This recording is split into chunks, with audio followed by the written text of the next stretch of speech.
Assalamualaikum warahmatullahi wabarakatuh. Perkenalkan, nama saya Afdan Syakuro, NIM 2019 0208 Prodi Manajemen Universitas Nahdlatul Ulama Purwokerto. Di sini saya akan mempresentasikan tugas UTS PowerPoint mata kuliah Teknik Peramalan dosen pengampu Ibu Titi Haryanti SEMSI. Langsung saja. Untuk yang materi pertama itu pengertian variabel. Variabel independen merupakan variabel yang mempengaruhi atau menyebabkan perubahan pada faktor yang diukur atau dipilih seorang peneliti dalam mengetahui hubungan antara fenomena yang diamati. Jadi variabel independen adalah variabel yang menyebabkan atau mempengaruhi perubahan variabel dependen atau yang menyebabkan perubahan variabel dependen. Jika variabel independen berubah, variabel dependen juga berubah. Jadi variabel ini diukur, dimanipulasi atau dipilih oleh peneliti menentukan hubungan dengan gejala yang diamati. Kemudian karakteristik variabel independen. Yang pertama, variabel independen juga disebut variabel argumen dalam persamaan atau instruksi matematika yang nilainya menentukan variabel dependen W, Y sama dengan F dalam kurung X. X adalah variabel independen. Kemudian yang kedua, variabel independen juga dikenal sebagai variabel prediktif dalam statistik, yaitu variabel yang sengaja mampu memanipulasi eksperimen untuk mengamati hubungan dengan kuantitas lain atau yang menentukan kondisi berbagai dalam eksperimen tersebut. Kemudian yang ketiga, karakteristik variabel independen yaitu memiliki potensi kompleksitas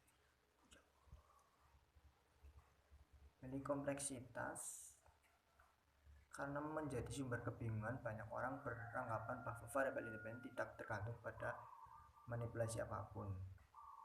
Cara membuat variabel independen, cara terbaik untuk memahami perbedaan antara variabel independen dan variabel dependen adalah dengan memahami bahwa arti masing-masing variabel berasal dari kata-kata yang menjelaskan tentang variabel yang akan Anda gunakan.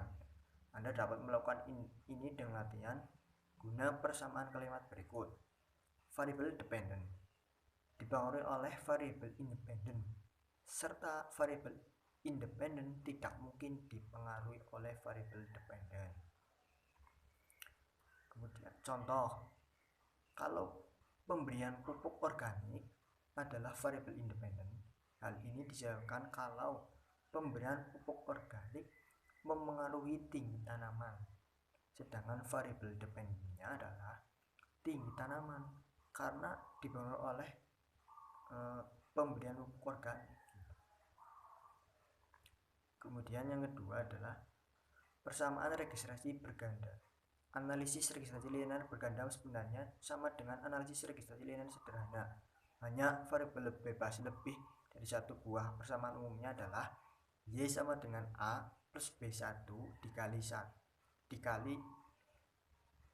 Y sama dengan A plus B1 X1 ditambah B2 X2 plus titik-titik plus BN XN. Jadi dengan Y adalah variabel bebas dan X adalah variabel bebas, A adalah konstansa instantly dan B adalah konvensi registrasi pada masing-masing variabel bebas. Y sama dengan 0,235 plus 0,21 X1 plus 0,32 X2 plus 0,12 X3. Jadi yang pertama, jika variabel motivasi meningkatkan dengan asumsi variabel kompensasi dan komitmen tetap, maka kepuasan kerja juga akan meningkat. Yang kedua, jika variabel kompensasi meningkat dengan asumsi variabel motivasi dan komitmen tetap, maka kepuasan kerja juga akan meningkat. Yang ketiga, jika variabel kepemimpinan meningkat dengan asumsi variabel motivasi dan kompensasi tetap, maka kepuasan kerja juga akan meningkat. Contoh, dalam beberapa kasus dalam sejarah bahwa secara simultan atau serempak beberapa variabel mempunyai pengaruh yang signifikan, tapi secara parsial tidak. Sebagai ilustrasi, seorang penjahat takut terhadap polisi yang membawa pistol. Diasumsikan polisi dan pistol secara serempak membuat takut penjahat. Akan tetapi secara parsial, pistol tidak membuat takut seorang penjahat. Penggunaan metode analisis registrasi berganda. Penggunaan metode analisis registrasi linear berganda memerlukan uji asumsi klasik. Secara statistik harus dipenuhi asumsi klasik yang sering digunakan adalah asumsi normalitas, multikolumnaritas atau korelasi, heterogeneitas, dan asumsi linearitas. Kemudian koefisien regresi berganda. Bila terdapat dua variabel bebas yaitu x1 dan x2, maka bentuk persamaan regresinya adalah y sama dengan a plus b1 x1 plus b2 x2. Dengan y adalah variabel bebas dan x adalah variabel bebas, a adalah konstanta dalam kurung intercept, dan b adalah koefisien registrasi pada masing-masing variabel bebas. Koefisien registrasi B1 dan B2 serta konstanta A dapat dihitung dengan menggunakan rumus A sama dengan sigma Y tutup kurung dikurangi dalam kurung B1 dikali sigma X1 dalam tutup kurung dikurangi dalam kurung B2 X sigma X2 tutup kurung dibagi N. B1 sama dengan sigma x2 pangkat 2 dikali sigma x1 y dikurangi sigma x2 y x sigma x1 x2 dibagi sigma x1 pangkat 2 dikali sigma x2 pangkat 2 dikurangi sigma x1 dikali x2 kuadrat 2. Kemudian yang B2 sama dengan sigma x1 pangkat 2 dikali sigma x2y tutup kurung dikurangi sigma x1y dikali sigma x1 x2 tutup kurung dibagi x sigma x1 pangkat 2 dikali sigma x2 pangkat 2 dikurangi sigma x1 dikali x2 pangkat 2.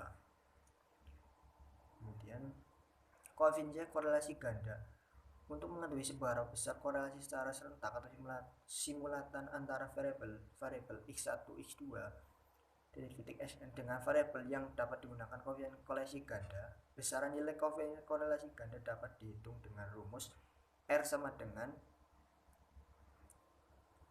R pangkat 2 pakar R pangkat 2 sama dengan B1 sigma x1y tutup kurung ditambah B2 sigma x2y dibagi sigma y2. Terima kasih, mungkin cukup sekian dari saya. Apabila ada kesalahan atau tutur kata yang kurang berkenan, saya mohon maaf.